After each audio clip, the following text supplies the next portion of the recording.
Hi, children. Good morning, all of you. Welcome back to Samagra Siksha online classes.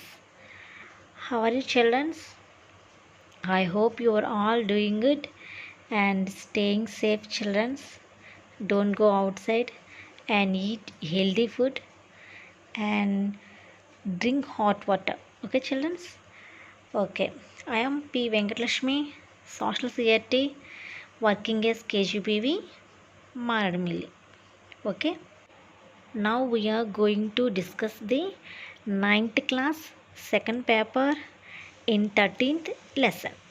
Okay, children? Okay.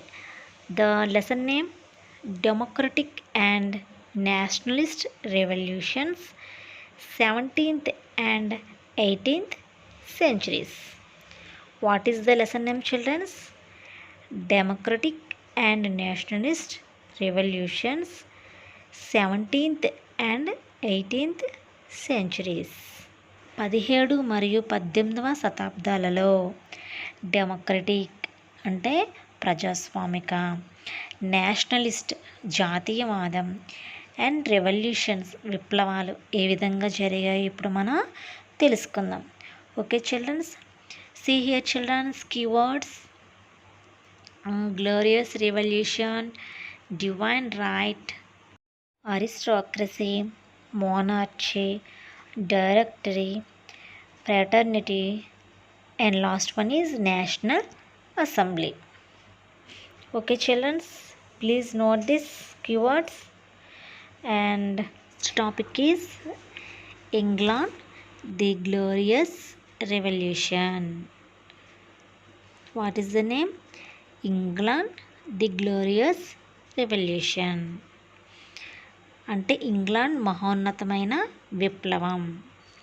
England like any other country of Europe was ruled by kings and queens at the beginning of 17th century.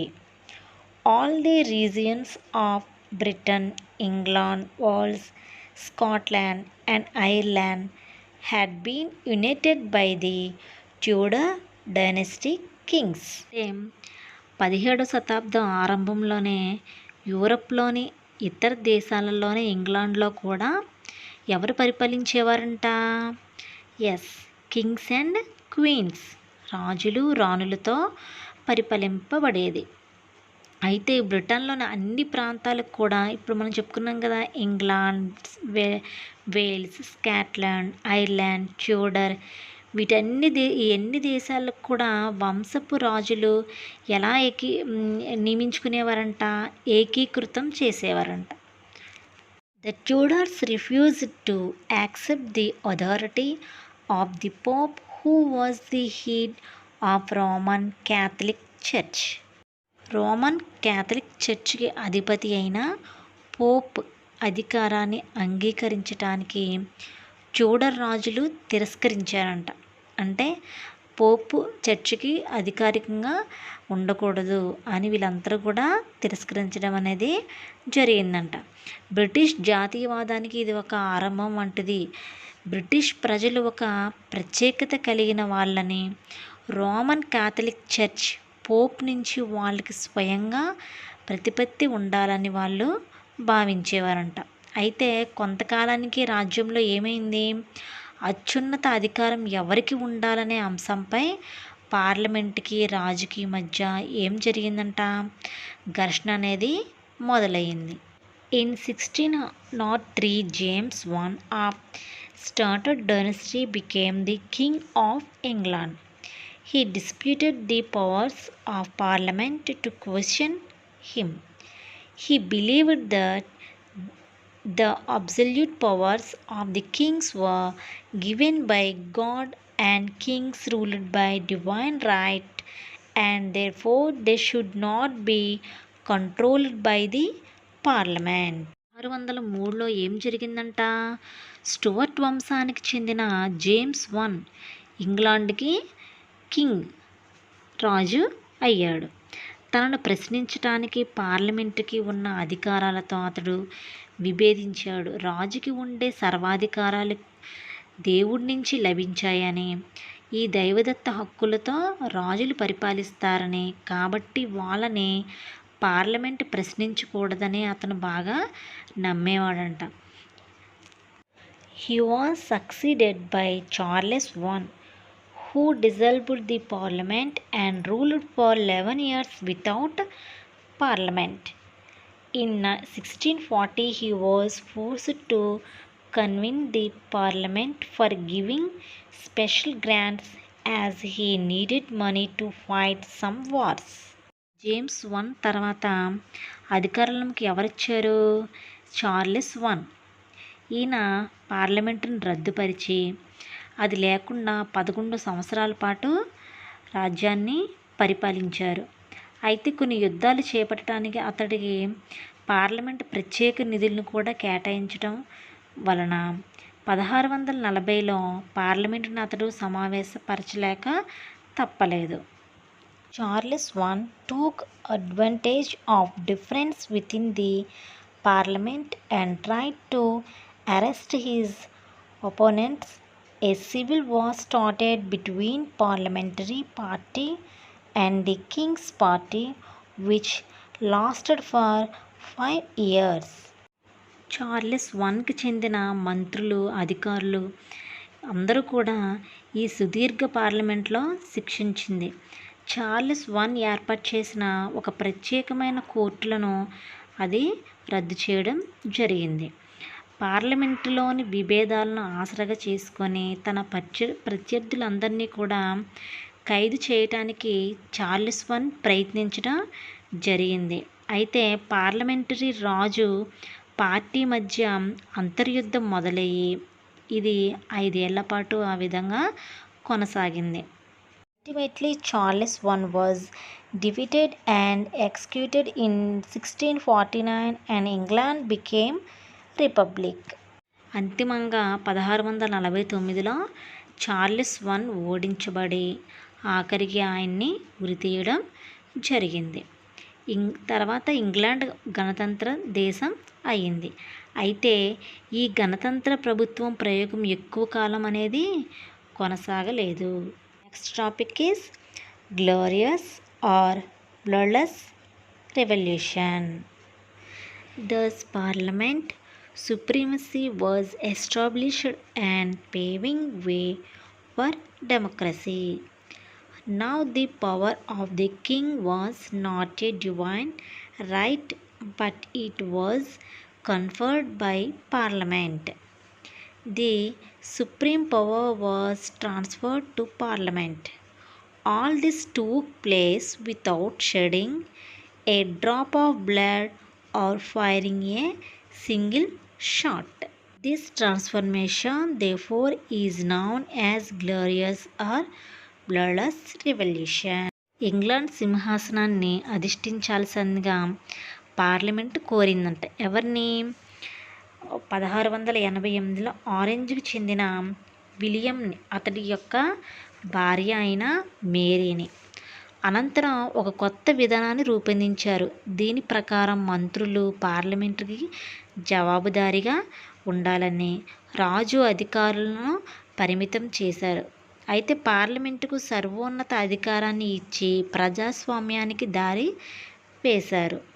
రాజు అధికారం దైవదత్తం అయినది కాక parliament ఇచ్చినదిగా ఉంటుంది. అత్యున్నత అధికారానికి పార్లమెంటుకు బదిలీ చేశారు. ఈ మార్పులన్నీ కూడా ఒక్క తుపాకీ గుండు పేలకుండా, ఒక్క రక్తం బొట్టు చిందకుండా జరిగాయి. అందుకే ఈ మార్పుని మహోన్నత లేక రక్తరహిత విప్లవం అని అంటారు. ల్యాండ్ అండ్ ప్రాపర్టీ అంటే భూమి, ఆస్తులు ఉన్నవాళ్ళు మాత్రమే పార్లమెంటుకి జరిగే ఎన్నికల్లో ఓటు వేయవచ్చని ఇంతకుముందు మీరు చదువుకున్నారు కదా. అంటే ఆస్తి ఉన్నవాళ్ళు, భూమి ఉన్నవాళ్ళు, చదువుకున్న వాళ్ళు మాత్రమే అప్పట్లో ఏం చేసేవారు? ఓటు అనేది వినియోగించుకునేవారు. అయితే వివిధ ప్రాంతాల్లోని పార్లమెంటు స్థానాలను జనాభా ప్రకారం కేటాయించలేదు. ఫలితంగా ఏమైంది? తక్కువ జనాభా ఉన్న ప్రాంతాల నుంచి ఎక్కువ స్థానాలు అనేవి ఉండడం జరిగింది. అయితే ఎక్కువ జనాభా ఉన్న ప్రాంతాలకు అసలు స్థానమే ఉండదు కదా. అప్పుడు ఓటు హక్కు కోసం, వ్యవస్థలో మార్పుల కోసం ఇంగ్లాండ్ ఏం చేసింది? సాధారణ ప్రజలు ఉద్యమించటం మొదలుపెట్టారు. In 1832, the voting rights were extended to more people and some of the anomalies were removed. The right to vote was gradually extended to different sections of the population and eventually to all adults by 1928. Thus, parliamentary form of government in England grew in stages. వ్యవస్థలో మార్పు తీసుకురావడం కోసం ఇంగ్లాండ్లో ఉన్న సాధారణ ప్రజలందరూ ఉద్యమించటం మొదలుపెట్టారు. అయితే 1832లో మరింత మందికి ఓటు హక్కు కల్పించి కొన్ని అసమానతలను కూడా తొలగించడం జరిగింది. జనాభాలోని వివిధ వర్గాలకు క్రమంగా ఓటు హక్కు అనేది కల్పించారు. చివరికి 1928 నాటికి వయోజనులందరికీ కూడా ఓటు హక్కు అనేది కల్పించడం జరిగింది. ఆ విధంగా ఇంగ్లాండ్లో పార్లమెంటరీ ప్రభుత్వం పలు దశలలో రూపుదిద్దుకుంది. And the next topic is American independence 1774-1789. England had developed colonies on the eastern coast of North America. 13 states of colonizers had been established there. Most of them were occupied by people from England who had settled in America to cultivate land, run small workshops, and conduct trade. The England Parliament assumed powers to make laws for the American states, but the people of those states did not vote for the parliament. దేశం ఉత్తర America తూర్పు తీరంలో వలస ప్రాంతాలను ఏర్పాటు చేసుకుంది. అయితే అక్కడ ఆ విధంగా మొత్తం 13 వలస రాష్ట్రాలు అనేవి ఏర్పడ్డాయి. ఇంగ్లాండ్ నుంచి వ్యవసాయం, చిన్న కర్మాగారాలు, వ్యాపారం కోసం అమెరికా వచ్చి స్థిరపడిన వాళ్ళతో ఇవి ఏర్పడ్డాయి రాష్ట్రాలుగా. అయితే అమెరికాలోని రాష్ట్రాలకు సైతం చట్టాలను చేసే అధికారం ఇంగ్లాండ్లోని పార్లమెంటు తీసుకుంది. అయితే అక్కడ ప్రజలు పార్లమెంట్ ఎన్నికల్లో ఓటు వేసేవాళ్ళు కాదు. వలస రాష్ట్రాల ప్రజల ప్రయోజనాలను విరుద్ధంగా ఇంగ్లీష్ వ్యాపారస్తులు, కర్మాగారాలకు లాభం కలిగించే చట్టాలను పార్లమెంటు తరచూ చేస్తుండేది. The American colonies therefore raised the slogan, "No taxation without representation." In 1774, representatives from all colonies except Georgia met in protest at a congress at Philadelphia. వలస రాష్ట్రాల ప్రజల ప్రయోజనాలను విరుద్ధంగా ఇంగ్లీష్ వ్యాపారస్తులు, కర్మాగారాలకు లాభం కలిగించే చట్టాలను పార్లమెంట్ తరచూ చేస్తుండేది. దాంతో అమెరికా వలస ప్రాంతాల ప్రాతినిధ్యం లేకుండా పన్ను చెల్లింపు లేదు అన్న నినాదాన్ని లేవదీశారు. 1774లో జార్జియా మినహాయించి మిగిలిన వలస రాష్ట్రాల ప్రతినిధులందరూ కూడా ఫిలడెల్ఫియాలో సమావేశమయ్యారు. వలస రాష్ట్రాలకు అంతకు ముందున్న అధికారాలను పునరుద్ధరించవలసిందిగా రాజైన 3వ జార్జికి విన్నవించుకున్నారు. The king regarded this as an act of rebellion and declared war in April 1775. తమ ఆమోదం లేకుండా పన్నులు విధించవద్దని రాజుకు విన్నవించారు. రాజు దీనిని తిరుగుబాటుగా పరిగణించి 1775 ఏప్రిల్లో యుద్ధం ప్రకటించాడు. ఫ్రాన్స్ సైనిక సహాయంతో అంతిమంగా 1781 అక్టోబర్లో ప్రజలు ఈ యుద్ధంలో విజయం సాధించారు. పారిస్ ఒప్పందం 1783 పై సంతకం చేయటంతో స్వాతంత్ర్య యుద్ధం ముగిసింది.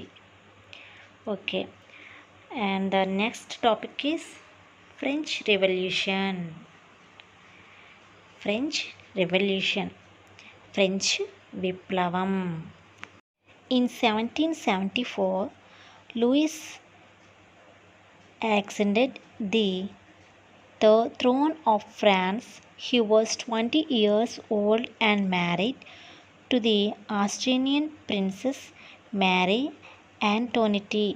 Upon his accession, the new king found an empty treasury. Long years of war had drained the financial resources of France. Added to this was the cost of maintaining an extravagant court at the immense places of Versailles. 1774లో ఫ్రాన్స్లో Louis రాజు అయ్యాడు. అతడి వయస్సు అప్పుడు 20 సంవత్సరాలు. అతని భార్య Austria రాకుమారి అయిన మేరీ ఆంటోనెట్. అతడు రాజు అయిన సమయానికి ఖజానా అంతా కూడా ఏమైందంట, ఖాళీగా ఉంది. దీర్ఘకాల యుద్ధాల కారణంగా ఫ్రాన్స్ ఆర్థిక వనరులు తగ్గిపోయాయి. దీనికి తోడు వర్సైల్స్లోని అతిపెద్ద రాజభవన నిర్వహణ ఖర్చు భారీగా ఉండేది. French society in the 18th century was divided into 3 estates, and only members of the third estate paid taxes. The Society of Estates was part of the feudal system that dated back to the Middle Ages of France before 1789. ఇక్కడ చూడండి children's, మనకి 8వ శతాబ్దంలో French సమాజం 3 ఎస్టేట్లుగా విభజించడం జరిగింది. ఈ 3వ ఎస్టేట్ ప్రజలు మాత్రమే ఏం చేసేవారంట, ట్యాక్స్ పన్ను చెల్లించేవాళ్ళు. మధ్యయుగాల నుంచి కొనసాగుతూ వస్తున్న ఫ్యూడల్ వ్యవస్థలో భాగంగా ఈ ఎస్టేట్లు అనేవి సమాజం ఏర్పడింది. చూడండి, మతాధిపతులు ఉండేవారు. సెకండ్ ఎస్టేట్లో కులీన వర్గం ఉండేవారు. అదేవిధంగా 3వ ఎస్టేట్లో ఎవరు ఉండేవారు, బిగ్ బిజినెస్ మ్యాన్స్ అంటే పెద్ద వ్యాపారస్తులు, వాణిజ్యవేత్తలు, న్యాయస్థాన అధికారులు, న్యాయవాదులు, రైతులు, చేతి వృత్తి కళాకారులు, చిన్న రైతులు, భూమి లేని కూలీలు, సేవకులు, వీళ్ళు ఎక్కువగా ఉండేవారు. అయితే పన్ను ఎవరు చెల్లించేవాళ్ళు, థర్డ్ ఎస్టేట్ అంటే 3వ ఎస్టేట్లో ఉన్న ప్రజలు మాత్రమే ఏం చేసేవారు, పన్ను అనేది చెల్లించేవారు. అయితే చిల్డ్రన్స్, ఇందులో మీరు ఒకటి గమనించండి, 3వ ఎస్టేట్లో అందరూ పన్ను చెల్లిస్తున్నారు కదా. అయితే ఇందులో కొంతమంది ధనికులు ఉన్నారు, కొంతమంది పేదలు కూడా ఉన్నారు కదా. The members of the first 2 estates, that is the clergy and the aristocracy, enjoyed certain privileges acquired by birth. The most important of those was the exemption from paying taxes to the state. The nobles further enjoyed feudal privileges. These included feudal dues which they extracted from the peasants. Peasants were obliged to render services to the lord, to work in his house and fields, and to serve in the army or to participate in building roads. అయితే దేశ జనాభాలో 90% వరకు రైతాంగమే ఉండేది. అయితే వాళ్ళల్లో చాలా కొద్ది మంది మాత్రమే తాము సాగు చేసే భూమికి యజమానులుగా ఉండేవారు. భూమిలో 60% సంపన్నులు చర్చి 3వ ఎస్టేట్లోని ధనిక ప్రజల ఆధీనంలో ఉండేది. మొదటి 2 ఎస్టేట్లు సభ్యులు అంటే ఎవరున్నారు, మతాధిపతులు, కులీన వర్గ వాళ్ళు ఉన్నారు కదా. వాళ్ళు పుట్టుకతోనే కొన్ని ప్రత్యేక హక్కులను పొందేవాళ్ళు.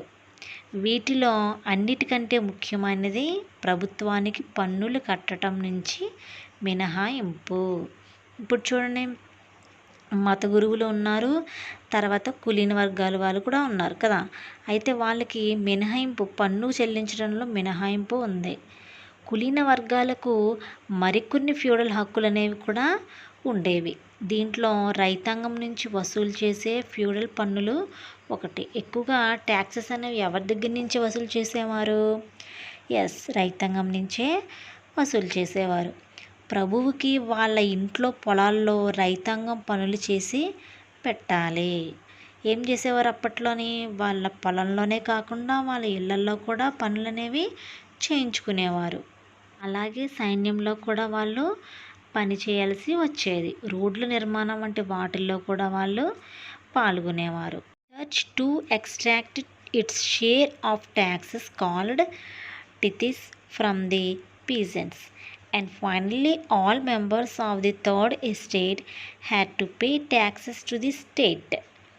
These included a direct tax called tithe and a number of indirect taxes which were levied on articles of everyday consumption like salt or tobacco. Church కూడా రైతాంగం నుంచి తన వంతుగా కొన్ని పన్నులను వసూలు చేసేది. వీటినే టైడ్ అని అనేవాళ్ళు. టైడ్ అంటే ఏంటి? దశాంశం అని అర్థం. మూడవ ఎస్టేట్ ప్రజలందరూ కూడా ప్రభుత్వానికి ఏం చేసేవారు? పన్నులనేవి చెల్లించేవారు. వీటిలో టెయిలే అనే ఒక ప్రత్యక్ష పన్ను రోజువారీ ఉపయోగించే ఉప్పు, పొగాకు వంటి వాటిపై అనేక పరోక్ష పన్నులు కూడా ఉండేవి. ప్రభుత్వ నిర్వహణకు అయ్యే ఖర్చును, పన్నుల ద్వారా సమకూర్చే బరువును మూడవ ఎస్టేట్ ఒక్కటే మోసేది. పంటలు విఫలమైన సంవత్సరాలలో పేదల కష్టాలు మరింత తీవ్రతరమయ్యేవి. And the next topic is a growing middle class envisages and end to privileges. పెరుగుతున్న మధ్య తరగతి ప్రత్యేక హక్కులకు చరమగీతం అని అర్థం. Okay children's.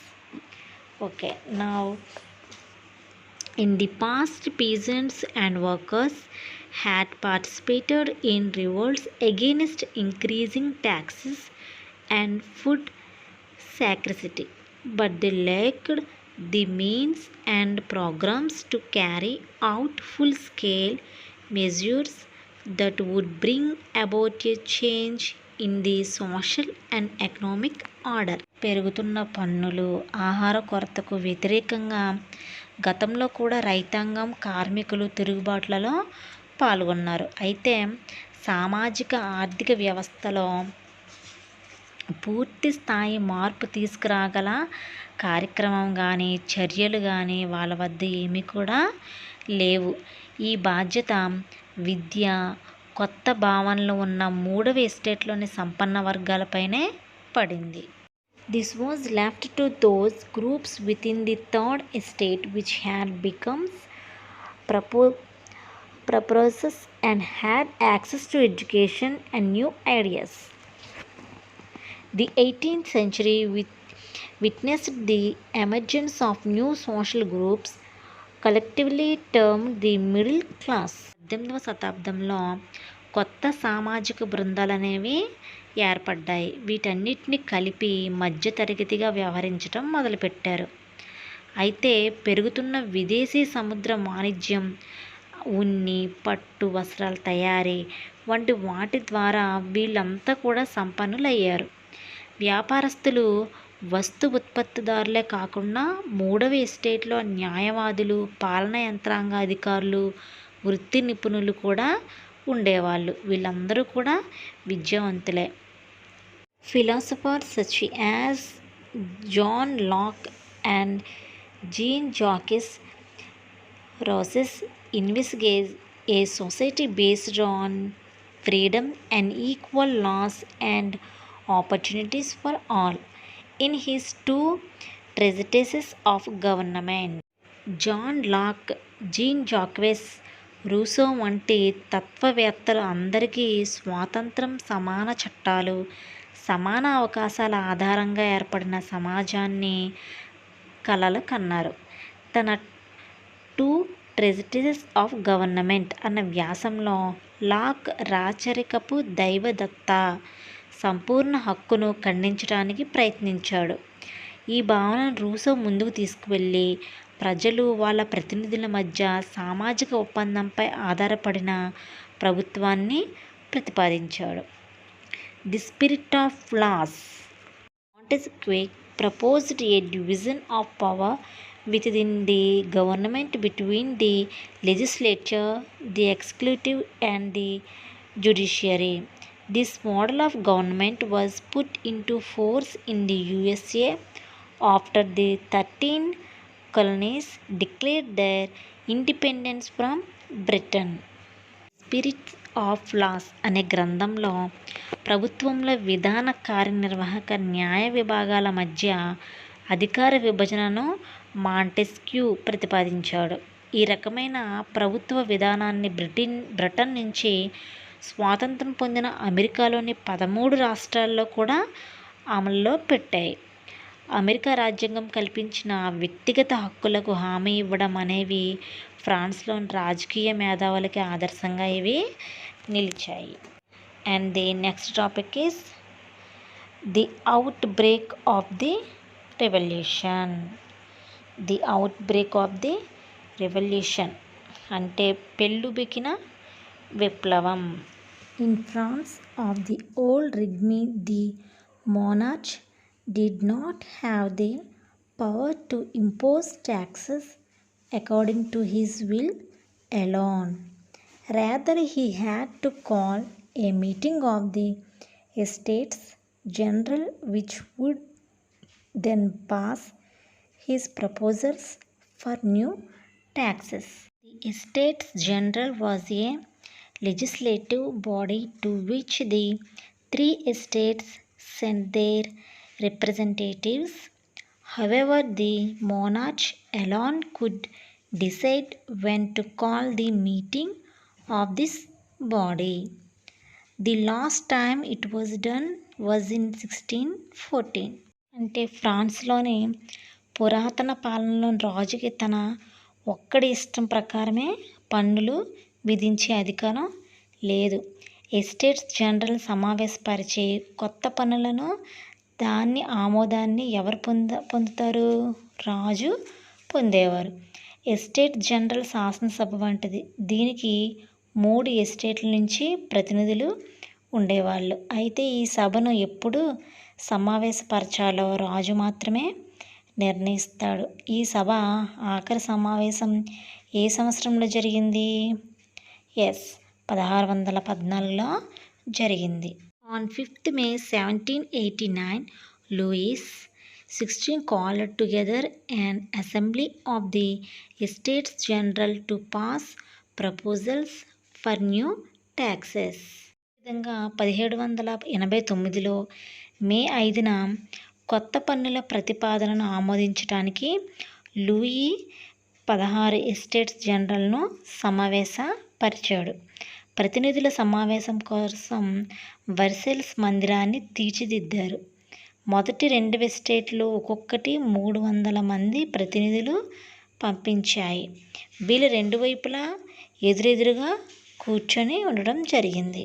Voting in the estates general in the past had been conducted according to the principle that each estate had 1 vote. This time, Louis XVI has determined to continue the same practice, but members of the Third Estates demanded that voting now be conducted by the Assembly as a whole, where each member would have 1 vote. This was one of the democratic principles put forward by philosophers like Reasons in his book The Social Contract. When the king rejected this proposal, members of the Third Estates walked out of the assembly in protest. అప్పటి వరకు estates జనరల్లో ఒక్కొక్క ఎస్టేట్కి ఒక్కొక్క vote చొప్పున voting అనేది జరిగేది. ఇదే ఆచారాన్ని కొనసాగించాలన్న నిశ్చయంతో లూయి 16 ఉన్నాడు. అయితే శాసనసభ మొత్తం ఓటు వేయాలని, ప్రతి సభ్యునికి 1 ఓటు ఉండాలని 3వ ఎస్టేట్ సభ్యులు పట్టుబట్టడం జరిగింది. ది సోషల్ కాంట్రాక్ట్ అన్న పుస్తకంలో రూసో దీనిని ప్రతిపాదించడం జరిగింది. ఓకే చిల్డ్రన్స్, ఇతర తత్వవేత్తలు కూడా ప్రతిపాదించిన ప్రజాస్వామిక సూత్రాల్లో ఇది ఒకటి. ఈ ప్రతిపాదనను రాజు తిరస్కరించడంతో మూడవ ఎస్టేట్ సభ్యులు తమ నిరసన తెలియచేయటానికి బయటకు వెళ్ళిపోయారు, అంటే వాకౌట్ చేశారనమాట. On 14th July, the agitated crowd stormed and destroyed the Bastille, a hated prison that had come to represent the absolutist monarchy. In the countryside, rumors spread from villages to villages that the lord of the manor had hired bands of brigands who were on their way to destroy the ripe crops. Caught in a frenzy of fear, peasants in several districts seized horse and pitchfork and attacked. అంటే July 14న ప్రజలందరూ కూడా ఆందోళన దిగి Bastille కారాగారంపై దాడి చేసి దానిని ఏం చేశారంట, బద్దలు కొట్టారు. నిరంకుశ రాచరిక హక్కులకు ప్రతీకగా ఈ కారాగారాన్ని ప్రజలు ద్వేషించారు. ఈలోగా పల్లెల్లో ఉండే ప్రభువులు కోతకు వచ్చిన పంటలను నాశనం చేయటానికి దోపిడీ దొంగల ముఠాలను కిరాయికి కుదుర్చుకున్నారని, వాళ్ళు ఊళ్ళ మీద పడబోతున్నారని పుకార్లు వ్యాపించాయి. భయంతో పెచ్చరిల్లిపోయిన రైతాంగం అనేక జిల్లాల్లో కత్తులు పలుగులు తీసుకొని చాటుల మీద దాడి చేయడం జరిగింది. అక్కడ ఆహార నిల్వలను వాళ్ళు ఏం చేసేవారంట, దోచుకునేవారు. ప్రభువులకు చెల్లించాల్సిన అప్పుల వివరాలకు సంబంధించిన పత్రాలను కూడా వాళ్ళు తగలబెట్టేవారు. కులీన వర్గానికి చెందిన అనేక మంది తమ ఇళ్లను వదిలి పారిపోయారు. అందులో చాలామంది విదేశాలకు వలస వెళ్ళిపోయారు. Okay, the next topic is France becomes a constitutional monarchy. France becomes a constitutional monarchy. అంటే రాజ్యాంగబద్ధ రాచరికంగా ఫ్రాన్స్ పరిణామం. ఇప్పుడు దానికోసం తెలుసుకుందాం. The national assembly completed the draft of the constitution in 1791. It's main object was a limit the powers of the monarch. These powers, instead of being concentrated in the hands of one person, were now separated and assigned to different institutions: the legislature, executive and judiciary. This made France a constitutional monarchy. జాతీయ శాసనసభ 1791లో రాజ్యాంగ ముసాయిదా ప్రతిని తయారు చేసింది. దీని ప్రధాన ఉద్దేశం రాచరిక అధికారాలను పరిమితం చేయటం. ఈ అన్ని అధికారాలు ఒకే వ్యక్తి దగ్గర ఉండటానికి బదులు శాసనసభ కార్యనిర్వాహక న్యాయ విభాగాల మధ్య విభజింపబడ్డాయి. దీనివల్ల ఫ్రాన్స్ రాజ్యాంగబద్ధ రాచరికం దేశంగా మారింది. The Constitution began with a declaration of the rights of man and citizen. Rights such as the right to life, freedom of speech, freedom of opinion, equality before law were established as natural and inalienable rights. పురుషులు పౌరుల హక్కుల ప్రకటనతో రాజ్యాంగం అనేది మొదలైంది. జీవించే హక్కు, walk స్వాతంత్రం, అభిప్రాయ స్వాతంత్రం, చట్టం ముందు అందరూ సమానులు వంటి హక్కులను సహజ విడదీయరాని హక్కులుగా చేశారు. దీని అర్థం ఈ హక్కులు ప్రతి ఒక్కరికి పుట్టుకతో సంక్రమిస్తాయి, వీటిని ఎవరూ తీసేసుకోలేరు. పౌరుల సహజ హక్కులను కాపాడటం ప్రభుత్వం యొక్క బాధ్యత.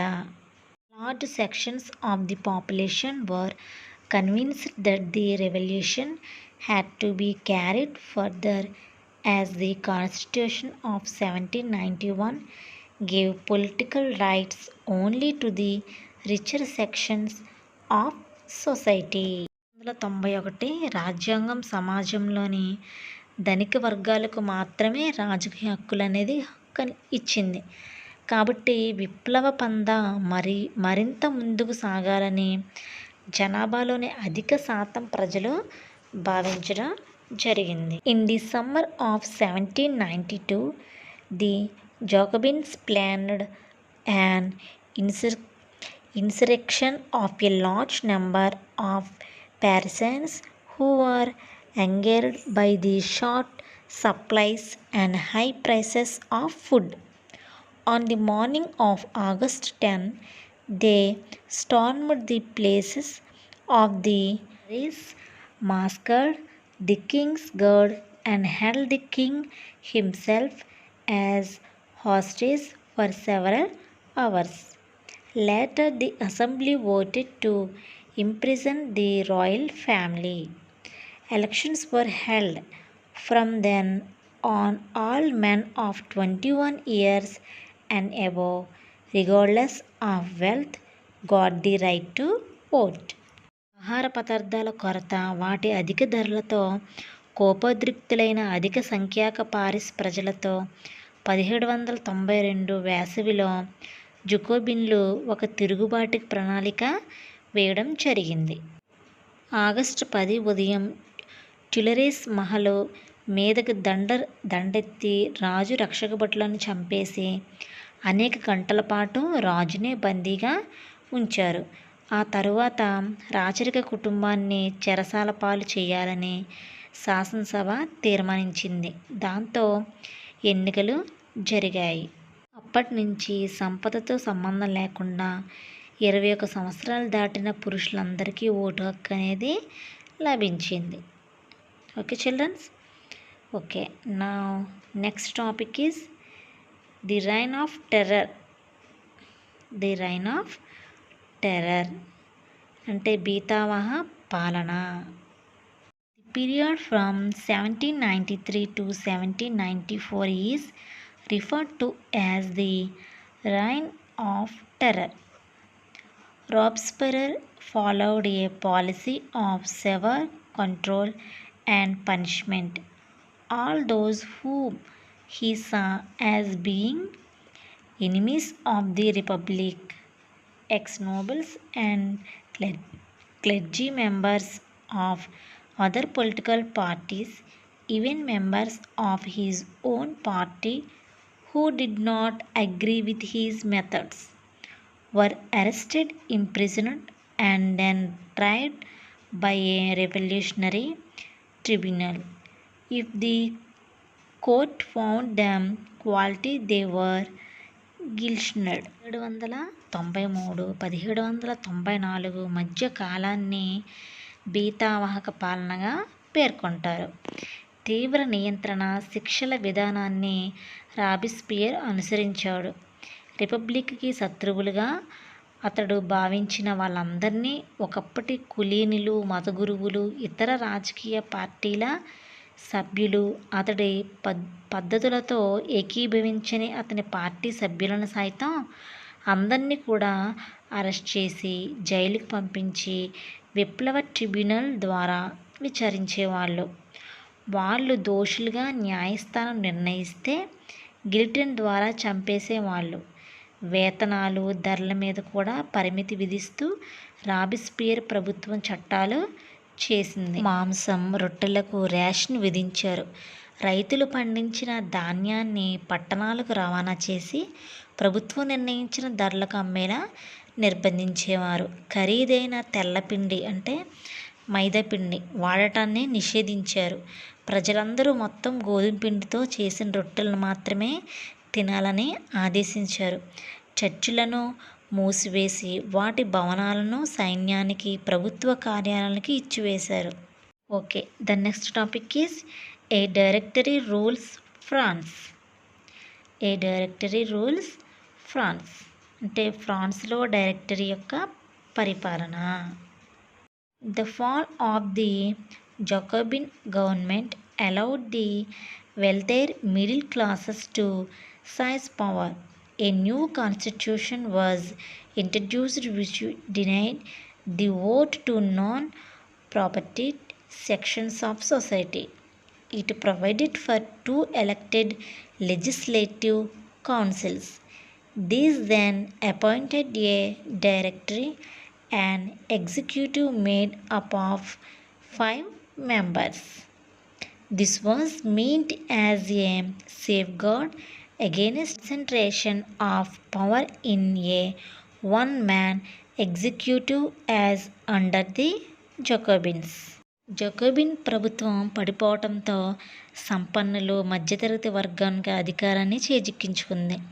సమాజంలో ఆస్తి లేని వర్గాలకు ఓటు హక్కు లేకుండా చేసిన కొత్త రాజ్యాంగాన్ని చేశారు.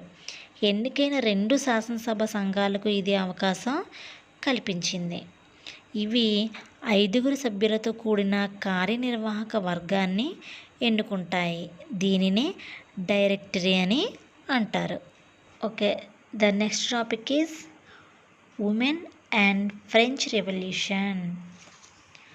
ఉమెన్ అండ్ ఫ్రెంచ్ రెవల్యూషన్ అంటే ఫ్రెంచ్ విప్లవంలో మహిళల యొక్క పాత్ర ఏ విధంగా ఉన్నదో చూద్దాం ఇప్పుడు. From the very beginning women were active participants in the events which brought about so many important changes in French society. They hoped that their involvement would pressure the revolutionary government to introduce measures to improve their lives. Most women of the Third Estate had to work for a living. They worked as seamstresses or laundresses, sold flowers, fruits and vegetables at the market, or were employed as domestic servants in the houses of prosperous people. Most women did not have access to education or job training. చూడండి, ఫ్రెంచ్లో ఉండే మహిళలు సమాజంలో ముఖ్యమైన మార్పులు తెచ్చిన అన్ని ఘటనల్లో కూడా మహిళలు మొదటి నుంచి క్రియాశీలకంగానే పాల్గొనేవారు. వీటిలో తాము భాగస్వాములు కావటం ద్వారా తమ జీవితాలను మెరుగుపరిచే చర్యలు ప్రవేశపెట్టేలా విప్లవ ప్రభుత్వాలపై ఒత్తిడి తీసుకురావచ్చని వాళ్ళు ఆశించారు. 3వ ఎస్టేట్లో అధిక శాతం మహిళలు జీవనోపాధి కోసం శ్రమించాల్సి వచ్చేది. అంటే బట్టలు కుట్టడం, బట్టలు ఉతకడం వంటి పనులు చేసేవారు. అవే కాకుండా బజార్లో పూలు, కూరగాయలు, పళ్ళు అమ్మేవాళ్ళు లేదా ధనికుల ఇళ్లల్లో పనులు చేసేవాళ్ళు. అధిక శాతం మహిళలకు చదువు, ఉపాధికి శిక్షణ అందుబాటులో ఉండేవి కావు. కులీన 3వ ఎస్టేట్ సంపన్న వర్గాల కూతుళ్లను మాత్రమే కాన్వెంట్లో చదివించేవాళ్ళు. ఆ తర్వాత వాళ్లకు పెద్దలకు కుదిర్చిన పెళ్ళిళ్ళు చేసేసేవాళ్ళు. శ్రామిక మహిళలు తమ కుటుంబ బాధ్యతను కూడా వహించాల్సి వచ్చేది. అంటే పిల్లల సంరక్షణ, వంట చేయడం, నీళ్లు తేవటం, రొట్టె కోసం బారులను నిలబడటం వంటి పనులు చేసేవాళ్ళు. పురుషుల కంటే మహిళల వేతనాలు చాలా తక్కువగా ఉండేవి. Early years the revolutionary government did introduced laws that helped improve the lives of women. విప్లవ ప్రభుత్వం తొలి సంవత్సరాలలో మహిళల జీవితాలను మెరుగుపరిచే చట్టాలను ప్రవేశపెట్టింది. ప్రభుత్వ పాఠశాలలు ఏర్పాటు చేయడంతో పాటు ఆడపిల్లలకు చదువు తప్పనిసరి చేశారు. వాళ్ళ ఇష్టానికి వ్యతిరేకంగా వాళ్ళకు పెళ్లి చేసే హక్కు తల్లిదండ్రుల నుండి తీసేశారు. వివాహం అనేది పౌర చట్టం కింద నమోదు చేసుకునే స్వేచ్ఛాయుత ఒప్పందం పరిగణింపబడసాగింది. విడాకులను చట్టబద్ధం చేశారు. వాటి కోసం పురుషులు, స్త్రీలు కూడా దరఖాస్తు చేసుకోవచ్చు. మహిళలు ఇప్పుడు ఉద్యోగాల కోసం శిక్షణ పొందవచ్చు, కళాకారులు కావచ్చు, చిన్న వ్యాపారాలు నడపవచ్చు. అంతిమంగా ఫ్రాన్స్ మహిళలకు 1946లో ఓటు హక్కు అనేది లభించింది. Okay childrens. ఓకే, నా సీ హియర్ చిల్డ్రన్స్, ఇక్కడ మనకు ఒక ప్రాజెక్ట్ వర్క్ ఇవ్వడం జరిగింది చూడండి. Learn something more about the different personalities who played an important role in American and French Revolution. Which of them impresses you the most and write a paragraph on him here. అంటే America French విప్లవాలలో ప్రముఖ పాత్ర పోషించిన వ్యక్తుల గురించి మరిన్ని వివరాలు మీరు సేకరించాల్సి ఉంటుంది. వాళ్ళలో మీకు ఎవరు ఎక్కువగా నచ్చారు, ఎందుకు నచ్చారు అని ఆ వ్యక్తి కోసం ఒక పేరా రాయాల్సి ఉంటుంది. Okay childrens.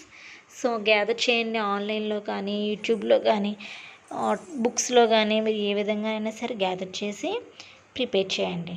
Okay childrens. Okay, this is project work. Next assignment. Please note this assignment. How do you understand women's role in French Revolution? అంటే ఫ్రెంచ్ విప్లవంలో మహిళల యొక్క పాత్ర మీకు ఏ విధంగా అర్థమైంది, దానికి సంబంధించిన క్వశ్చన్ చదువుకుంటండి. Okay childrens. Okay childrens, please read this question. Stay safe and stay healthy childrens. And thank you one and all.